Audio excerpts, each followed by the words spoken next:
My name is Camille Holloway, and I'm 28 years old. Last Sunday, I sat at my parents' dining table, surrounded by Wedgwood china and a $70 diptyque candle, and asked one simple question. Did you pick up my medication? The doctor said it's critical. My father set down his fork. We used that money for Chloe's new camera. It's for her future. A $4,500 camera, while my brain was slowly deteriorating from a condition they'd forced me to hide for 12 years. But here's what they didn't know. When I bought that medication myself, I triggered something none of us could stop. A pharmacist's alert, a federal investigation, and the unraveling of a $5 million secret my father had been protecting at the cost of my health. By the time dessert was served, 3 lives had changed forever, including my golden child sister, who discovered she wasn't as untouchable as she believed. Before I tell you what happened next, please take a moment to like and subscribe, but only if you genuinely connect with this story. Drop a comment telling me where you're watching from and what time it is there. I love knowing who's listening. Now let me take you back to where it all began. To understand my family, you first need to understand the house, not just any house. A colonial revival in Westport, Connecticut, 4,500 square feet of meticulously maintained privilege. Palladian windows that caught the morning light just so. A kitchen with a sub-zero refrigerator that cost more than my first car. On the circular driveway, my father's Mercedes E-Class gleamed like a promise of respectability. The Holloways of Westport. That's how my mother introduced us at charity events and country club dinners, as if the address was part of our DNA. My father, Richard Holloway, was the kind of man who spoke in investment terms even at Thanksgiving dinner. "What's the ROI on that stuffing, Margaret?" he'd joke, and everyone would laugh because that's what you did when Richard made a joke. Former senior investment manager at a boutique firm in Greenwich. Emphasis on former, though we weren't supposed to talk about that. He wore Ralph Lauren polo like a uniform, pressed khakis, loafers without socks in summer, because that's what men of a certain class did. Every gesture calculated to project success, stability, wealth. My mother, Margaret, collected Hermes scarves the way other women collected memories. She had 17 at last count, displayed in a glass case in her closet like trophies. Her hair was highlighted every 6 weeks without fail. Her greatest fear, as far as I could tell, was what the neighbors might think. And then there was me. I lived in a studio apartment in Hartford. 400 square feet. IKEA furniture I'd assembled myself. I'd been financially independent since 22, paying my own rent, buying my own groceries, building my own life.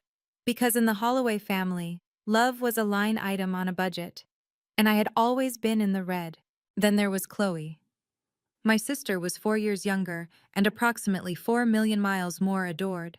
24 years old, with perfectly highlighted blonde hair and a tan she'd acquired on the Côte d'Azur, courtesy of our parents' credit card. Chloe's Instagram bio read visual storyteller. Her 45,000 followers watched her document a life of aesthetic perfection, café au lait in Parisian bistros, golden hour selfies on the Seine, artfully arranged charcuterie boards in her Marais apartment. The apartment our parents paid for, along with the photography classes, and the living expenses, and the flights home for holidays. She called herself a freelance photographer. The freelance part was accurate. She'd never actually been paid for her work. But Dad kept investing in her future with the same enthusiasm he'd once invested in emerging markets. Her latest acquisition, a Leica M11 camera, $9,000. Dad had presented it to her at Christmas like a coronation gift, beaming as she unwrapped it. "For your portfolio," he'd said. "This is the year, sweetheart. I can feel it." I'd watched from across the room, holding my second glass of wine, doing the math in my head. $9,000. That was 7.5 months of my medication at full price. That was a year of co-pays and specialist visits. That was everything I needed and couldn't have, wrapped in a bow for my sister. Chloe's Instagram caption that night: "Daddy knows best." My W-2 said staff accountant, $52,000 a year, 60 hours a week. No one paying my rent or funding my dreams. Chloe called my migraines attention-seeking. I called them myelin degradation. Only one of us had medical documentation. But here's what Chloe didn't know, what none of them knew. Genes don't discriminate between golden children and glass ones. I was 16 when everything should have changed. The headaches had started months earlier, blinding, nauseating episodes that left me curled in the dark for hours. Then came the balance issues. I'd stumble on flat surfaces, grab walls for support, watch the world tilt sideways without warning. After 3 neurologists and 2 MRIs, we had an answer: a hereditary myelin disorder, rare but manageable. The doctor explained it carefully, his tone gentle but direct. Early treatment is crucial, Dr. Patterson said, his pen tapping against my file. We can slow the progression significantly, but if left untreated, the damage becomes irreversible. I remember sitting in that office, my mother clutching her Chanel bag, my father's jaw tight as a fist. "What about medication?" Mom asked. "There are excellent options. We'd start with, we'll discuss it at home." Dad stood, effectively ending the appointment. "Thank you, doctor." In the car, a silver Lexus that smelled of leather and my mother's Chanel No. 5, my father delivered the verdict. "We're not going to tell anyone about this, Camille. Not friends, not extended family, no one." "But Dad," the doctor said, "the doctor said it's manageable. That means we manage it ourselves, quietly." My mother turned from the passenger seat. "You don't want people thinking there's something wrong with you, sweetheart. It'll affect your future. College applications, job prospects, everything." I was 16. I wanted them to love me. I wanted to believe they knew best, so I stayed quiet. But as we pulled into our driveway, I caught something. My father murmuring to my mother about insurance paperwork and being careful what we document. I didn't understand it then. 12 years later, I would understand everything. Fast forward to 3 months ago. I sat in Dr. Marcus Webb's office at Hartford Neurology Associates, staring at scans of my own brain illuminated on the wall-mounted display. The images looked like abstract art, swirls of gray and white that apparently told a story I didn't want to hear. Dr. Webb was kind but unflinching. Johns Hopkins diploma on the wall, cognac leather chairs, the kind of office that whispered expertise you couldn't afford to ignore. "Camille, I have to be direct with you." He leaned forward, his hands clasped. 12 years without proper treatment has allowed significant progression. The good news is we can still intervene. The bad news is we need to start immediately. How immediately? Yesterday would have been better. Tomorrow might be too late for optimal results. He prescribed medication, a specialized anti-inflammatory compound designed to protect the myelin sheath. The pharmacy printout listed the cost: $1,200 per month without insurance. With my company's catastrophic coverage plan, I might get it down to $340. I stared at that number. $340. Less than one shopping trip at Nordstrom for my mother. A fraction of Chloe's monthly Paris allowance. Pocket change in the Holloway world. But I didn't live in that world anymore. My checking account had $847 in it. Still, I'd promised myself I wouldn't ask them for anything. Not after how they'd treated me when I moved out at 22. Not after years of silence and disappointment. But this was my brain. My future. My life. So I swallowed my pride and called my mother, asking if they could buy my medication as an early birthday gift. She said she'd discuss it with Dad. I didn't know that prescription would ignite a fuse no one could extinguish. 3 days later, my mother called. "Camille, darling." Her voice had that particular sweetness she reserved for requests disguised as invitations. "We're having Sunday lunch this week. A proper family gathering. Chloe's home from Paris, and you know how rare it is to have everyone together." I did know. I also knew that everyone together usually meant everyone celebrating Chloe while I tried to make myself small enough to avoid criticism. "I'm not sure, Mom. Work has been—" "Oh, don't be dramatic. It's one afternoon. We'll have the good china out. I'm making my herb-roasted turkey." The good china. The Wedgwood collection that had been in the family for 3 generations, brought out for Christmas, Easter, and apparently prodigal daughter homecomings. I hesitated. Maybe this was an opportunity. Maybe I could bring up the medication in person, remind them of my request, make them see me sitting right there, needing help. Fine, I said. I'll come. Wonderful. Oh, and sweetheart? Her voice dropped half an octave. Let's not bring up any unpleasant topics, all right? No talk about, the health things. Chloe's been under so much pressure with her portfolio, and we don't want to dampen the mood. The health things. As if my deteriorating nervous system was a faux pas on par with discussing politics at dinner. Sure, Mom. Perfect. 1 o'clock. Don't be late. She hung up before I could respond. I stood in my tiny apartment, phone still in hand, and made myself a promise. I would ask about the medication, directly, calmly. I would not let them brush me aside this time. I should have known. In the Holloway family, invitations always came with conditions. And so did Sunday lunch. I pulled into the circular driveway at 12:55, giving myself 5 minutes to breathe. The house looked the same as always. Pristine white columns, perfectly manicured boxwoods, the kind of curb appeal that made real estate agents weep with joy. But I noticed something new. A different Mercedes in Dad's spot. The latest E-Class model, judging by the body style.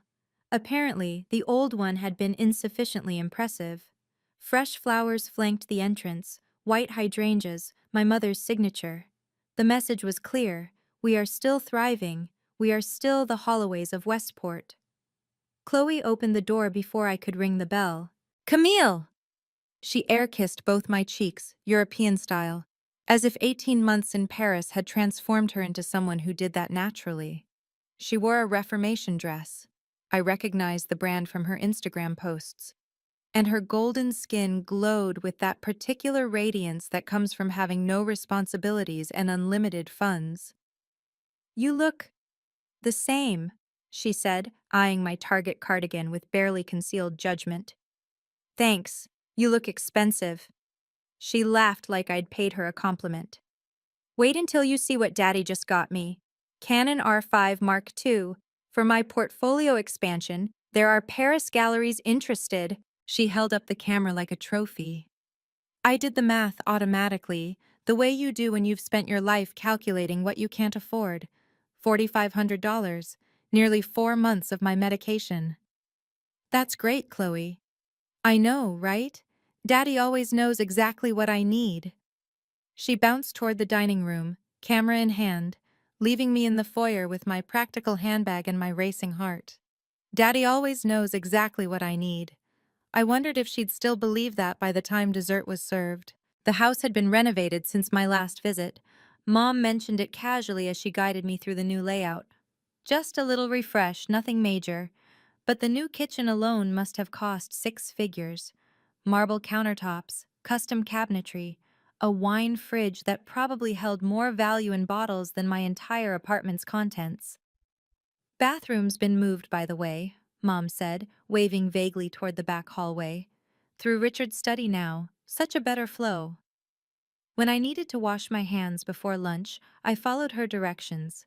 Through the study, second door on the left. Dad's study. I'd avoided this room my entire childhood. It had always felt like enemy territory, lined with financial magazines and the particular silence of a man who preferred numbers to conversation. The door was ajar. I stepped inside. His laptop sat open on the mahogany desk, screen still bright. He must have just stepped away. I wasn't snooping, I was simply passing through, but the words on the screen caught my eye like a flare in the darkness. Pacific Mutual Life Insurance. Subject line: Policy, MAR PMU 77493882, Disclosure Inquiry. My heart stopped. Disclosure. Inquiry. And a policy number I'd never seen before. Before I could read more, footsteps sounded behind me. What are you doing in here? Dad's voice was sharp, sharper than I'd heard it in years. He moved past me with unusual speed, snapping the laptop closed in one fluid motion. Looking for the bathroom, I said. Mom said it's through here now. His eyes held mine for a moment. Something flickered there. Anger, yes, but something else. Fear? Second door on the left, he said flatly. I nodded and walked away, but I didn't forget what I'd seen. Disclosure inquiry. I didn't know what it meant, not yet. The dining room was a stage set for family perfection. Wedgwood china arranged with military precision, crystal glasses catching the afternoon light, a diptyque candle, $70 of French fragrance, flickering beside the centerpiece. In the corner, a Bose speaker murmured classical music, Vivaldi or something equally appropriate for the performance my mother was directing. The turkey gleamed. The wine flowed. Conversation orbited around Chloe like she was the sun and we were merely planets in her gravity. The Galerie Lefebvre is very interested, Chloe was saying, gesturing with her fork. They said my eye for composition is très extraordinaire. That's wonderful, sweetheart, Mom beamed. I always knew you had a gift. I sat quietly through the appetizer, through the salad, through 20 minutes of Chloe's Parisian adventures and Dad's proud interjections about her brand development. Finally, during a pause between courses, I spoke. Mom, Dad, did you get a chance to pick up my prescription? I kept my voice calm, neutral. The one I called about? Dr. Webb said it's really important I start immediately. Silence descended like a curtain. Dad set down his knife and fork. The clink against the wedgewood sounded unnaturally loud. We discussed it, he said. The timing wasn't right. What do you mean, timing? We used that money for Chloe's new camera. He didn't look at me. It's for her future, Camille. Her career is finally taking off. The camera. The $4,500 camera I'd seen in the foyer. Mom jumped in, her voice honeyed with false comfort. You can wait until next month, can't you, sweetheart? You've always managed before. I looked around the table, at the crystal, the china, the turkey, the sister with the new camera.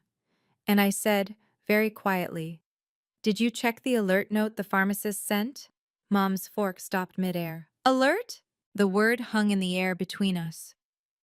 Alert, I repeated, my voice steady despite the tremor in my chest. When a patient with a critical condition doesn't pick up their prescribed medication, the pharmacy flags it, especially for neurological conditions, especially when the prescription has been submitted multiple times without being filled. I watched my father's hand tighten around his napkin, white knuckles against white linen. I don't know what you're talking about, Mom said, but her voice had climbed half an octave. The pharmacist sent a notification, standard procedure under federal guidelines for dependent adults with serious medical conditions. I didn't break eye contact with my father. They call it a mandatory reporting situation when there's a pattern suggesting medical neglect. Dad's jaw clenched. You're not a dependent. You're 28 years old. I'm on your insurance, Dad. Or I was, technically, until I turned 26.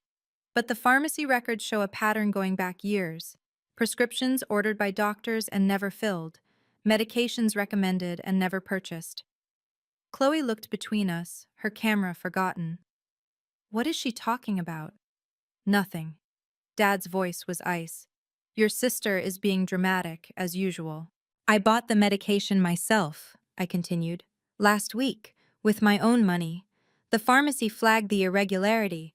Patient filling their own prescription after years of family contact information being primary.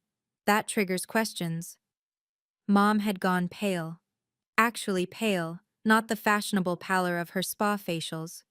Questions from whom? Adult Protective Services, insurance investigators. I tilted my head slightly. Maybe you should check your mail. Dad's face changed. Not guilt, something colder. Calculation. He was running numbers, assessing damage, the way he'd done in boardrooms for decades. Camille, he said slowly, what exactly have you done? I took care of myself. Something you should have done 12 years ago. Dad pushed back from the table, his chair scraping against the hardwood with an ugly sound. This is exactly what we were afraid of. He pointed at me, and for a moment I saw the investment manager who had intimidated junior analysts into silence. This is why we didn't want anyone knowing.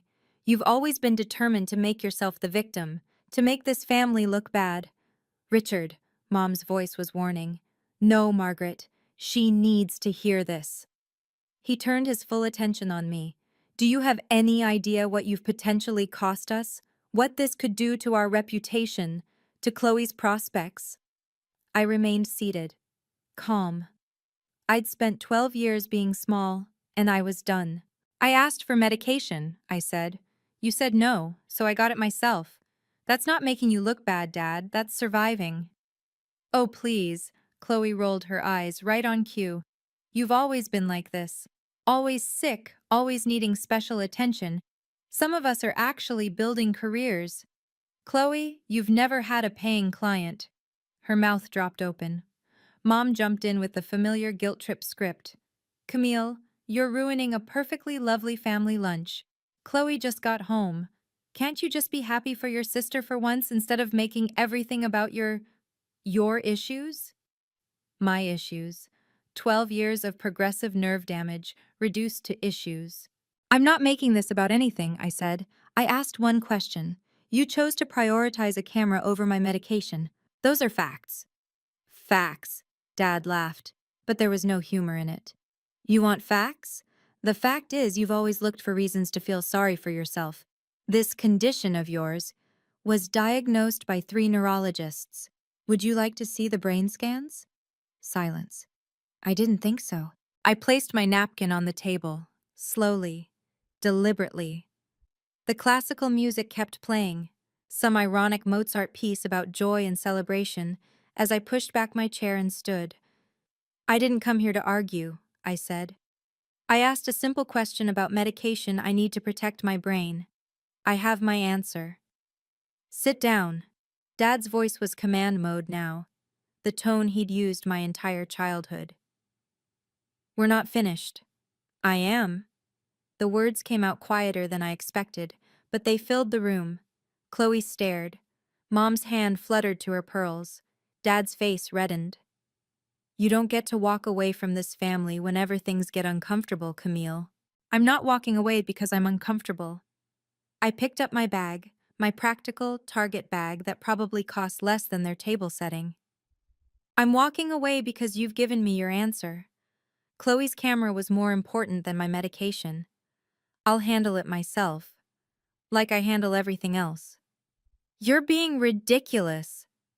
I'm being clear. I looked at each of them in turn, my father with his calculation, my mother with her willful blindness, my sister with her confusion. I asked for help. You said no. Now I know where I stand.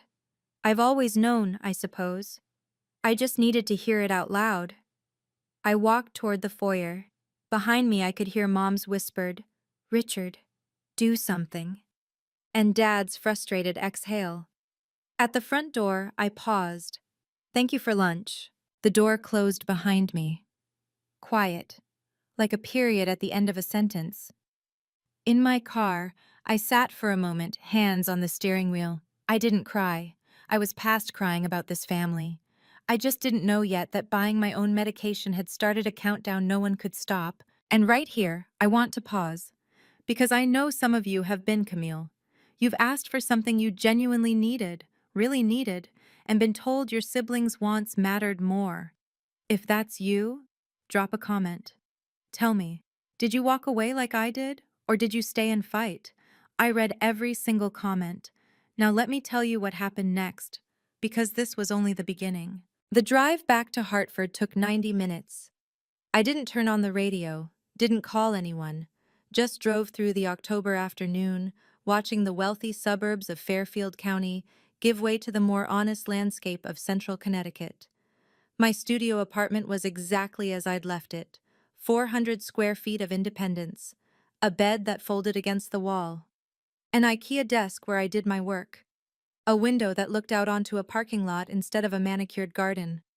But it was mine. Every square inch paid for with my own money, my own labor, my own stubborn refusal to crawl back to people who saw me as a liability. I sat on my bed and opened my banking app. $847. The medication cost $1,200 without insurance. But I'd done my research. There was a patient assistance program through the manufacturer. Income-based pricing. If I qualified, I could get it down to $380. I spent 2 hours that night filling out forms, uploading tax returns, documenting my income, my expenses, my complete financial vulnerability laid bare for a pharmaceutical company's review. At 11 p.m., I submitted the application. By Tuesday, I had an answer. Approved. Wednesday morning, I drove to the CVS on Farmington Avenue and picked up my first real prescription in 12 years. The pharmacist, a woman named Linda, with kind eyes and efficient hands, handed me the bag with a small smile. First time filling this yourself? First time in a long time. She nodded like she understood more than I was saying. I didn't know it then, but Linda had already noted something in her system. A flag. A pattern. A question that would soon become an investigation. I just thought I was finally taking care of myself. I had no idea what I'd set in motion. A week passed without a single call from my family. I told myself this was fine. Expected, even. The Holloways didn't apologize. They simply waited for the offending party to come back, contrite and grateful for readmission to the fold. But I wasn't coming back. Not this time.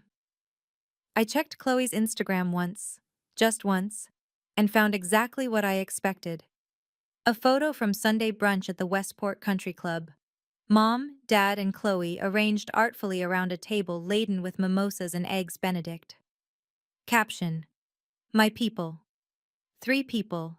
No empty chair. No acknowledgement of a fourth family member. Just my people, as if I'd never existed at all. My mother's only communication came via text message, 5 days after the lunch. When you're ready to apologize for ruining Chloe's homecoming, let me know. I didn't respond. At work, my colleague Sarah asked about my weekend, the way people do. Family stuff, I said. Complicated. She nodded sympathetically. Everyone's family was complicated. No one needed details. But something was different now. Each morning I took my medication, a small white pill that represented 12 years of being told I didn't need it. Each day the headaches that had plagued me for months grew slightly less intense. The dizziness became less frequent. I was getting better. Actually better. For the first time since I was 16 years old. The irony wasn't lost on me. My family had spent over a decade convincing me my condition wasn't serious enough to treat. Now, treating it was proving them wrong with every symptom that faded. I thought the story ended here. Me, alone but functional. Them, pretending I didn't exist. I was wrong. Because 3 weeks after that Sunday lunch, my phone rang with a call I never expected. The caller ID showed a New Haven number I hadn't seen in years. Camille, it's your Aunt Evelyn. Evelyn Holloway, my father's younger sister, the family black sheep, or at least she had been until I claimed that title. A family law attorney who'd cut ties with my father years ago over what she'd called fundamental differences in values. I hadn't spoken to her since my grandmother's funeral. Aunt Evelyn, this is unexpected. I imagine it is. Her voice was warm but direct, the voice of someone who spent her days navigating courtrooms. I heard something interesting today, and I thought you should know about it. Heard from who? Linda Torres, the pharmacist at the CVS on Farmington Avenue. She used to be a client of mine, helped her with a custody matter years ago. A pause.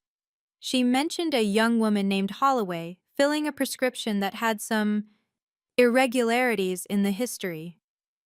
My stomach tightened. Irregularities? Camille, do you understand what happens when a pharmacy identifies a pattern of medical neglect for an adult with a serious condition? Not exactly. Federal guidelines require mandatory reporting in certain situations, when prescriptions are written repeatedly and never filled, when a patient suddenly has to obtain their own medication after years of family contacts being primary. It raises flags. I sat down heavily on my bed. What kind of flags? Adult Protective Services flags. Insurance investigation flags. Her voice softened. You triggered an investigation, Camille, just by taking care of yourself. The room seemed to tilt slightly, though whether that was my condition or my shock I couldn't tell. I didn't mean to. I know you didn't, but I think your father knows this was coming, and I think you deserve to understand why. Why what? Why he never let you get treated? What do you know about your father's life insurance policy? The question seemed to come from nowhere. Nothing. I haven't been part of family finances since I moved out. That's what I thought. Evelyn's voice carried the weight of someone about to deliver difficult news. Richard has a policy with Pacific Mutual Life Insurance, $5 million. You, Chloe, and your mother are named as beneficiaries. $5 million. The number hung in the air like smoke. Okay. These policies have disclosure requirements, Camille. When you apply, you have to declare any hereditary conditions in the family, any genetic predispositions, any diagnosed conditions that might affect life expectancy or health outcomes. The pieces began clicking together. Slowly at first, then all at once. If I was officially treated for my condition, it would be documented in medical records, records that insurance companies can access during claims or audits. Evelyn paused. Your father applied for this policy about 3 years after your diagnosis, a $5 million death benefit. The premiums alone are $15,000 to $20,000 annually. $15,000 a year, for over a decade. That was nearly $200,000 my father had invested in keeping his policy valid. $200,000 in premiums versus $340 a month for my medication. The math was devastating in its clarity. He didn't refuse to treat me because it was expensive, I said slowly. He refused because treating me would invalidate his policy. That's my understanding, yes. 12 years. 12 years of being called dramatic. 12 years of watching my nervous system degrade. 12 years of, you don't really need medication, and let's not tell anyone. All to protect $5 million. Evelyn, I managed, what do I do now? You don't have to do anything. The investigation is already in motion. That night, I became a researcher. My laptop screen glowed in the darkness of my studio apartment as I dove into the world of life insurance fraud. Legal databases, consumer protection websites, news articles about policies voided for non-disclosure. What I found made my stomach turn. Under the Insurance Fraud Prevention Act, intentionally concealing a known condition to maintain a policy wasn't just grounds for cancellation, it could be criminal. The word they used was material misrepresentation. Fancy legal language for lying about something important. The consequences were clear. Policy voided immediately upon discovery. No refund of premiums paid. Potential criminal investigation for fraud. Civil liability for any parties involved in the concealment. But there was more. Many life insurance policies with hereditary condition clauses had a specific provision. If one child was diagnosed with a genetic condition, all biological children could be required to undergo genetic testing. I read that paragraph 3 times. All biological children. Chloe, the golden child. The one who'd never had a sick day. The one who'd called my migraines attention-seeking and dismissed my symptoms as drama. If my condition was officially documented, which it now was thanks to my prescription, Chloe might be required to test for the same gene. And genes, as I'd learned the hard way, don't discriminate between the child who's cherished and the child who's overlooked. I closed my laptop and stared at the ceiling. For 12 years, I'd been the family secret, the flaw they needed to hide, the liability on their balance sheet. Now, that secret was unraveling, not because I'd exposed it, but because I'd simply done what any person should be able to do: seek medical care. The irony was almost poetic. I'd been the math problem my father couldn't solve. Now I was doing the math myself. I met Evelyn 3 days later at a coffee shop in New Haven. She'd suggested it. Neutral ground, she said. Away from Hartford, away from Westport. A small, indie place with exposed brick and mismatched chairs, the kind of establishment my mother would have dismissed as trying too hard. Evelyn looked like a softer version of my father, if you scrubbed away the calculation. Same bone structure, same sharp eyes, but hers held warmth where his held ledgers. Before we talk, I need you to understand something. She wrapped her hands around her coffee mug. I can't represent you legally. Conflict of interest. I'm still technically family. But I can explain what's happening, and I can recommend colleagues if you need representation. I don't want to sue anyone. I just want to understand. She nodded. The investigation from Adult Protective Services will proceed regardless of what you want. That's how mandatory reporting works. Once the pharmacy flagged the pattern, it entered the system. So I didn't start this. You didn't start anything except taking care of yourself. Her gaze was steady. The system is designed to catch exactly this situation. Adults who are being denied necessary medical care, especially when there might be financial motivation. What happens next? They'll request records from your doctors, from the pharmacy, from your parents' insurance company. She paused. If they find what I suspect they'll find, your father is going to face some very difficult questions. I thought about the email I'd glimpsed on his laptop.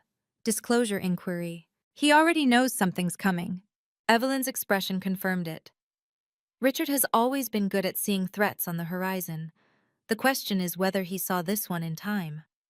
She reached across the table and squeezed my hand. Whatever happens next, Camille, you didn't do anything wrong. Remember that. The call from my mother came 2 weeks later. I was at my desk at work, entering quarterly figures, when my personal phone buzzed with a number I'd learned to dread. The Westport landline. Mom only used it for calls she wanted on the record. Camille. Her voice was trembling. There are people here. From the government. They're asking about you. Adult Protective Services? A sharp intake of breath. What did you tell them? I didn't tell anyone anything, Mom. I bought medication I needed, that's all. Well, someone is telling them something, because they're here, in my living room, asking about your medical history, about prescriptions, about why... Her voice cracked. They're asking why we never filled your prescriptions, Camille. I closed my eyes. Part of me had hoped this moment would feel like vindication. Instead, it just felt tired. Because you didn't, I said quietly. That's the answer. You didn't fill them because you chose not to. That's not... It's more complicated than... Is it? Silence on the line. I could hear muffled voices in the background, the investigators probably, continuing their work while my mother tried to manage me. You need to come here, she said finally. You need to tell them this is a misunderstanding, that you're fine, that we've always taken care of you. I'm not going to lie for you, Mom. This isn't about lying, Camille. This is about family, about protecting. Protecting what? I kept my voice level. The same thing Dad's been protecting for 12 years? Whatever that policy is worth? The silence that followed told me everything. You know, she whispered. I know enough. She hung up without saying goodbye. I returned to my spreadsheet. The numbers, at least, never lied. The investigation moved faster than I expected. Within weeks, Patricia Reeves from Adult Protective Services contacted me directly. She was professional, thorough, and entirely uninterested in family drama. She wanted facts. I gave them. Dates of doctor's appointments, names of neurologists who'd written prescriptions, the timeline of my diagnosis, my denial of treatment, my eventual self-rescue. Then she told me something I hadn't anticipated. We've requested documentation from Pacific Mutual Life Insurance as part of our investigation, she said. When there's potential financial motivation for medical neglect, we're required to examine it. And? Your father has been in communication with Pacific Mutual for several years regarding disclosure requirements. We've obtained copies of that correspondence. My mouth went dry. What kind of correspondence? Ms. Reeves consulted her notes. 3 years ago, your father sent an inquiry to the company. Hypothetical question about what would happen if a dependent was diagnosed with a hereditary condition after a policy was signed. What did they say? That it would need to be disclosed. That failure to disclose could void the policy. She looked up. He wrote back thanking them, stating, and I quote, "Just a hypothetical question. No such diagnosis exists." I felt the room tilt. Not my condition this time, just the weight of confirmation. He knew, I said. He asked specifically, and they told him, and he lied anyway. The emails are timestamped 18 months after your original diagnosis. Ms. Reeves's voice was carefully neutral. He knew exactly what the policy required. He chose not to comply. 3 years of hiding me. 12 years of letting me suffer. All for a policy he'd been warned he was violating. The emails proved what I'd always suspected. It wasn't neglect, it was strategy. Now I want to ask you something. If you found out your parent chose money over your health, not once, not twice, but every single day for 12 years, what would you do? Would you forgive them, expose them, walk away forever? Comment below, and hit subscribe if you want to see how this ends. Because trust me, what happened next changed everything. And not just for me. The letter from Pacific Mutual arrived at my parents' house 4 days later. I know because Evelyn called me the moment she heard. "They're invoking Section 14.2, she said. Hereditary condition disclosure. It's standard language, but it has teeth. What does it mean? It means once one biological child is confirmed to have a hereditary condition, which you now officially do, all biological children may be required to undergo genetic testing as part of the policy review." The implications hit me like cold water. Chloe has to test. If they want to maintain any hope of the policy surviving, which they don't, but they might not know that yet, yes, Chloe has to be tested. I thought about my sister, her Instagram life, her Parisian dreams, her absolute certainty that she was the healthy one, the successful one, the one who'd escaped the family curse of being me. An hour later, my phone rang. Not Mom this time. Dad. "You've destroyed this family." His voice was ice and venom combined. "Are you happy now?" "I bought medication I needed." "Don't give me that. You knew exactly what would happen. You planned this." "I planned to not have permanent brain damage, Dad. That's all I planned." "Chloe has to be tested now. Do you understand? Your sister, who has done nothing wrong, has to undergo genetic testing because of you." I let his words hang in the air before responding. "Because of me? Or because you lied on an insurance application 12 years ago?" Silence. "I didn't make you hide my diagnosis," I continued. "I didn't make you prioritize a policy over my health. I didn't make you lie to the insurance company. You did all of that. I just stopped hiding for you." He hung up. The golden child wasn't immune to genetics. None of us were. The summons came 3 days later. Mom's voice on the phone was different this time. Not angry, not accusatory. Afraid. "We need to talk," she said. "All of us. Sunday. Please, Camille. I don't think more family lunches are going to help. Your grandparents will be there." That stopped me. Grandpa Gerald and Grandma Helen. My mother's parents. The ones who'd helped fund my parents' lifestyle for years without, apparently, knowing what that lifestyle was built on. Why? "Because your father has some explaining to do. To everyone." Mom's voice cracked. "And because I think we all need to hear the truth, whatever that is." I called Evelyn that night. "If you go," she said, "go with the truth. Don't go to negotiate. Don't go to apologize. Just tell them what happened and let them decide what to do with it." "Do you think I should go?" "I think you've spent 12 years being invisible in that family. Maybe it's time they actually saw you." Sunday arrived gray and cold, the kind of November afternoon that suited difficult conversations. I drove to Westport with my facts organized in my head and my emotions locked somewhere I couldn't access them. The house looked the same, white columns, manicured boxwoods, but something felt different. The Mercedes in the driveway, the silence of the property. No, not just silence. Tension. Even the house seemed to hold its breath. Inside, I found them arranged like a tableau. Mom and Dad on one sofa, Chloe in a chair, and my grandparents, Grandpa Gerald with his Breitling watch, Grandma Helen with her concerned eyes, on the restoration hardware sectional. Everyone looked at me when I walked in. Grandpa spoke first. Someone needs to explain to me what the hell is going on. It was time for the truth.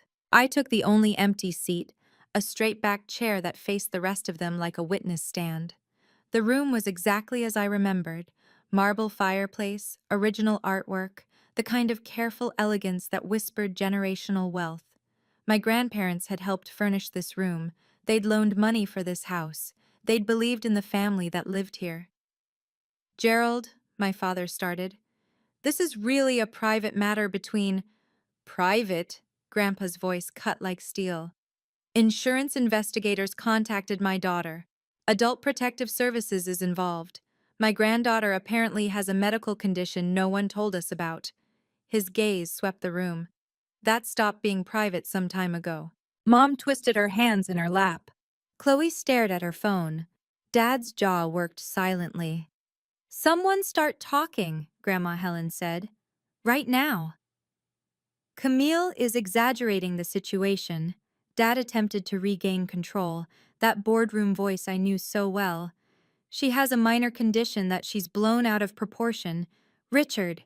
Evelyn's voice came from the doorway. I hadn't known she was coming, but there she was, my father's estranged sister, still in her coat. "I think you should let Camille speak." Dad's face reddened. "What are you doing here?" "Helen invited me." Evelyn moved to stand near my grandparents. "Family meeting, isn't it?" The room recalibrated. I watched my father realize he was outnumbered, saw the calculation in his eyes shift toward damage control. Grandpa turned to me. "Camille, what happened?" 12 years of silence pressed against my chest. 12 years of being invisible, of being the problem, of being told my reality wasn't real. I looked at my grandfather, a man who'd always sent birthday cards, who'd asked about my work, who'd never treated me like a burden. "Grandpa," I said quietly, "let me tell you about when I was 16. When I was 16, I was diagnosed with a hereditary neurological condition." The words came out steady, clear. 12 years of practice at staying calm. "The doctor said it was manageable with early treatment. They wanted to start medication immediately." I paused. "Mom and Dad refused. They told me never to tell anyone.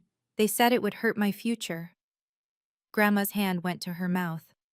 "Richard? Margaret? Is this true?" My mother started to speak, but Dad cut her off with a raised hand. "The situation was more nuanced than she's describing." "Was it?" I didn't raise my voice. "The doctors prescribed medication. You didn't buy it. For 12 years. Last month, Dr. Webb told me the damage was progressing because of delayed treatment. I asked you to help pay for my prescription. You spent the money on Chloe's new camera instead." Chloe looked up sharply. "I didn't know." "I know you didn't." I met her eyes. "But they did." Grandpa leaned forward. "Richard, why would you deny your daughter medical treatment?" And there it was. The question no one had asked in 12 years. "Because of the insurance," I said, when my father didn't answer. "Dad has a $5 million life insurance policy. If I was officially diagnosed and treated, it would have to be disclosed. The policy could be voided." The color drained from Grandpa's face. "You let your daughter suffer for a policy. Gerald, you don't understand the financial pressures. I gave you $400,000 after your investment setback." Grandpa's voice had gone quiet, which was somehow worse than shouting. "You said you'd pay it back. You said you were getting things under control." Mom started crying silently. Dad said nothing. "He chose $5 million over my brain," I said. "The emails with the insurance company prove he knew exactly what he was doing." The room erupted. "You've been lying to us for years," Grandpa said, his voice shaking now. "Not just about Camille, about everything. The loan, the money situation, all of it. You don't understand the position I was in." Dad's mask was slipping, desperation leaking through the executive composure. "After the investment loss, that policy was our safety net, our only asset that—" "Your only asset?" Grandma's gentle voice turned sharp.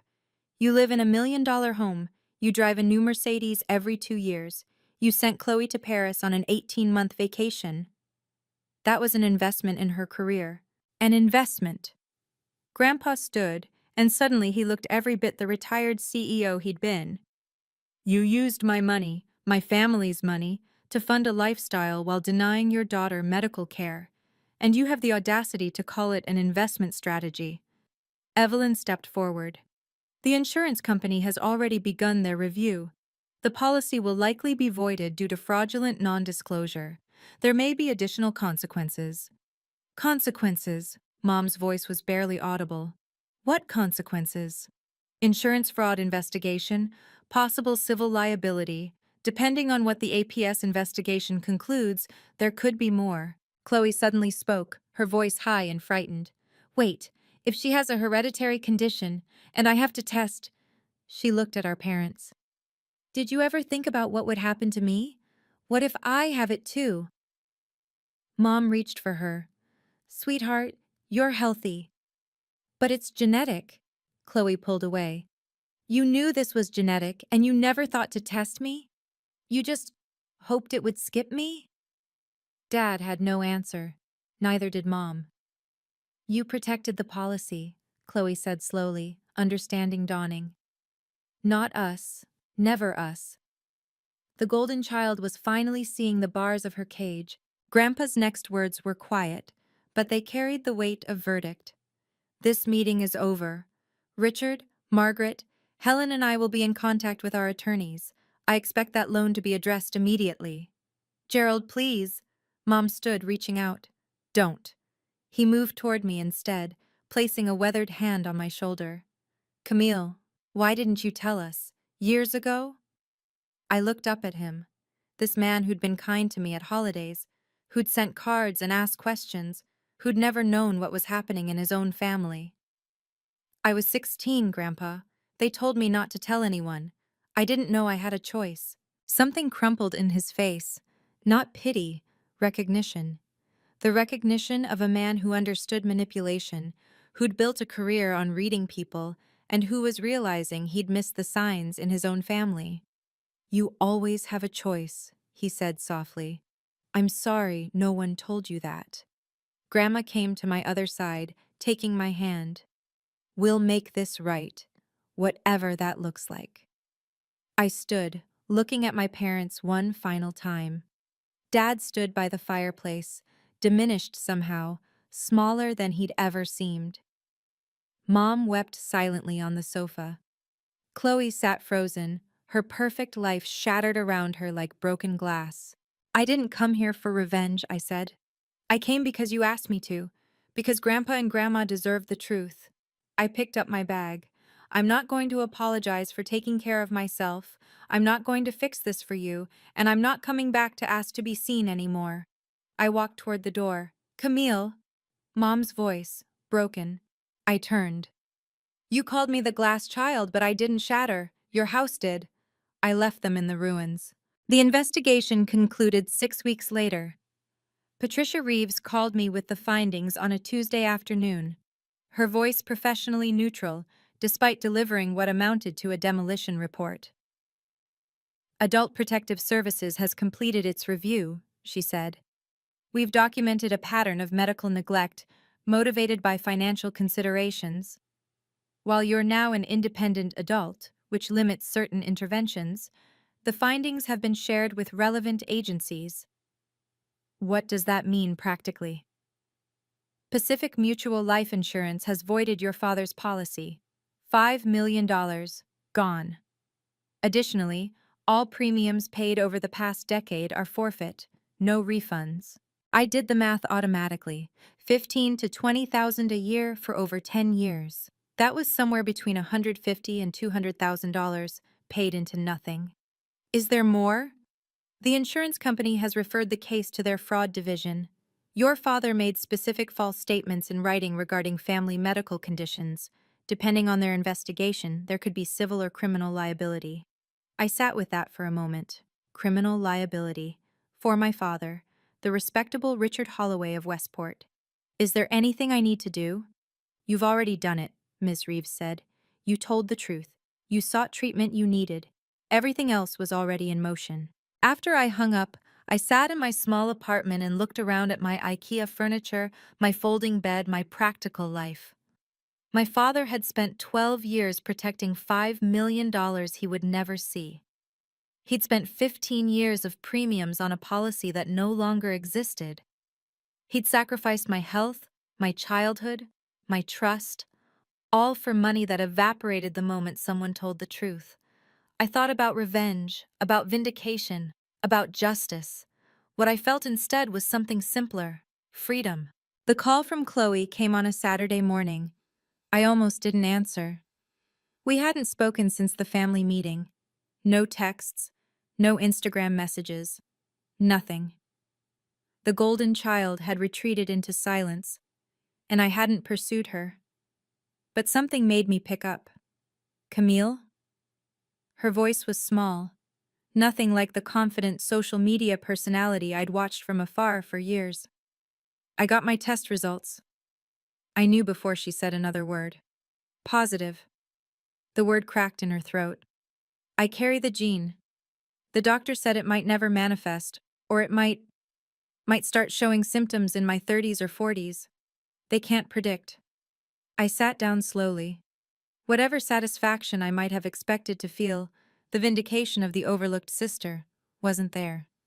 Just a strange, hollow ache. I'm sorry, Chloe. Are you? A bitter laugh. Because I spent years calling you dramatic, telling you to stop seeking attention, and the whole time,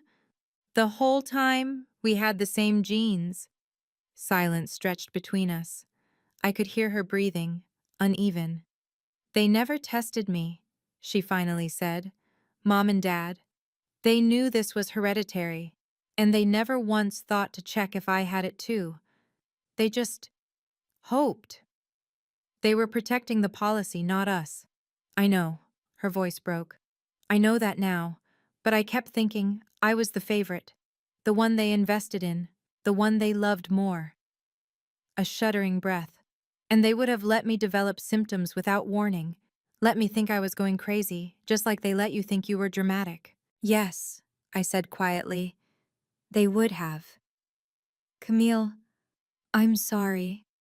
For everything I said. For the way I treated you. It wasn't absolution, it wasn't a relationship rebuilt, but it was a start. I know you are. Grandpa Gerald didn't waste time. He called me 1 week after Chloe's diagnosis, his voice carrying that particular steadiness of a man who'd made difficult decisions before and wasn't afraid of one more. Your grandmother and I have been talking, he said. We've made some changes. Changes? We're revising our estate plan. Richard and Margaret are no longer beneficiaries. I gripped the phone tighter. Grandpa, you don't have to. This isn't about rewarding you and punishing them, Camille. This is about consequences. His voice softened. When your grandmother and I built our family, we believed certain things about what that meant. Integrity, honesty, protecting each other. What your father did, what your mother enabled. That's not what we built. I didn't know what to say. We've also demanded repayment of the $400,000 we loaned them, he continued. They can sell the house if necessary. That's their problem to solve. They'll have to downsize. Significantly. Yes, they will. No sympathy in his voice. Just fact. But they'll be alive. They'll be healthy. More than they gave you for 12 years. Grandma took the phone then, her voice warm despite everything. Camille, we're so sorry. We should have seen it. Should have asked more questions. We trusted our own daughter to do right by her children. You couldn't have known. Maybe not, but we know now. She paused. Our new estate plan leaves everything directly to you and Chloe. With a condition for Chloe, she needs to establish independent employment within 2 years. No more funding her finding herself. I almost laughed. Almost. And you, sweetheart, Grandma added. You call us any time, for anything. You're not alone in this family, you never were. For the first time in weeks, I felt something crack in my chest. Not pain, hope. The final call from my father came on a Thursday evening. I was making dinner, a simple pasta, nothing special, when his number appeared. I let it ring 3 times before answering. Camille? His voice was different, softer, careful. The voice of a man who'd finally realized he wasn't in control. Dad, I've been thinking about everything, and I know I made mistakes. Mistakes. The word tasted bitter. Choices then. Choices that hurt you. And He paused, and I could almost hear him trying to calculate the right words. I'm sorry. For all of it. I stirred my pasta. Waited. Your grandparents are being very harsh, he continued. The loan repayment, the estate changes, it's going to devastate us, Camille. Your mother is beside herself. We might lose the house. There it was. The reason for the call. Not the apology, the ask. What are you hoping I'll do, Dad? If you could just talk to them, tell them we've learned our lesson, that the family should stick together, that... Dad, I turned off the stove. You spent 12 years letting me suffer to protect a $5 million policy. You looked me in the eye and told me I was being dramatic while my nervous system was degrading. You chose a camera for Chloe over medication for me. Silence. And now you want me to rescue you? Camille. No. The word was simple. Final. I spent my whole childhood trying to earn love you were never going to give me. I'm done. You don't understand the position we're in. I understand perfectly. I just don't owe you a solution. I paused. Goodbye, Dad. I hung up before he could respond. My pasta was slightly overcooked. I ate it anyway, in my small apartment, surrounded by my own things. It tasted like freedom. 6 months later, the glass house had shattered completely. The Westport property sold in February, not for what my parents had hoped, but for enough to pay back Grandpa and cover the mounting legal fees. They moved to a condominium in Stamford, 2 bedrooms, no columns, no circular driveway. The Mercedes was traded for a Honda. Mom's Hermes collection was edited, as she put it, sold on consignment to cover credit card debts no one had known about. Dad found work eventually, not as a senior investment manager, but as a financial consultant at a small firm in Bridgeport. Entry level, essentially. A man starting over at 58. Mom never fully forgave me, or claimed she didn't. But her occasional texts had shifted from demands for apologies to something more like acknowledgement. Not warmth, not love, but recognition that I existed. Chloe came back from Paris for good. She got a job as a barista while taking night classes at a community college for actual photography credentials. She was learning to make her own coffee, pay her own rent, build her own life. We texted sometimes, not like sisters, not yet, but like 2 people who'd survived the same storm and were still figuring out what that meant. They really loved the idea of us, she wrote once late at night. The perfect family. Just not us, the actual us. I didn't know how to respond to that, because she was right. They'd built a glass house and called us glass children, too fragile, too troublesome, too real for the fantasy they wanted. They'd polished the windows and hidden the cracks and hoped no one would notice what was breaking inside. But glass houses can't survive the truth. And I was done being invisible. The house shattered. I was still standing. My apartment is still 400 square feet. But it feels different now. Bigger somehow, though nothing has changed about the dimensions. Maybe because it's filled with different things. A small succulent plant on the windowsill, the first thing I bought after the investigation concluded. Something alive that I could take care of. Something that thrived because I chose to nurture it. A framed photograph on my desk. Me with Grandma and Grandpa at their house in Madison, taken last Christmas. The first holiday I'd spent being genuinely seen. A weekly pill organizer on my bathroom counter, filled and visible. No more hiding. No more shame about needing medication to stay healthy. I still work as an accountant. Still put in my hours, pay my bills, live within my means. But I also started therapy. Not to fix what's broken in me, but to process what was broken around me. You spent 12 years being told your reality wasn't real, my therapist said once. That's a lot to unlearn. She's right. It is a lot. But every morning I wake up and I take my medication and I remember that I'm still here, that my brain is healing instead of deteriorating, that I chose myself when no one else would. My family used to call me the glass child, too fragile, too burdensome, too much. But I didn't shatter. I just stopped pretending the cracks weren't there. And when the house came down, I was already gone, already whole, already free. That's what they never understood about glass. It's transparent, not weak. I'm telling you this story, but I'm not telling you what to do. Every family is different. Every situation has nuances I can't see from here. Maybe your parents are redeemable in ways mine weren't. Maybe your siblings can be reached in ways I couldn't reach Chloe for years. But here's what I learned.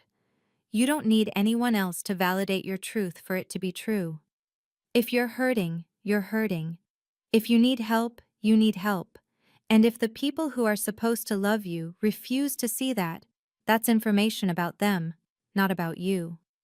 You don't need permission to take care of yourself, not from parents who failed you, not from siblings who dismissed you, not from a family system that made you invisible. And you don't owe your silence to people who built their comfort on your suffering. I didn't destroy my family. They destroyed themselves by building on lies, and then asking me to live inside those lies forever. When I stopped hiding, the foundation cracked. When I got the help I needed, the walls came down. That's not destruction. That's revelation. Sometimes the kindest thing you can do is tell the truth, and let the glass fall where it may. Thank you for staying with me through this story. I know it was long. I know it was heavy. And I know that some of you recognized pieces of your own life in what I shared. If you've ever been the glass child, the one who was overlooked, dismissed, told that your needs didn't matter, I want you to know something. You are not invisible. Your pain is real, and you don't owe your silence to anyone. If this story resonated with you, leave me a comment. Tell me your experience. I read every single one, and you are not alone. Subscribe if you want to hear more stories like this. Hit the notification bell so you don't miss what's coming next. And check the description for more videos. I think you'll find something that speaks to you there too. I'm Camille, this was my story, and I'm still writing the next chapter.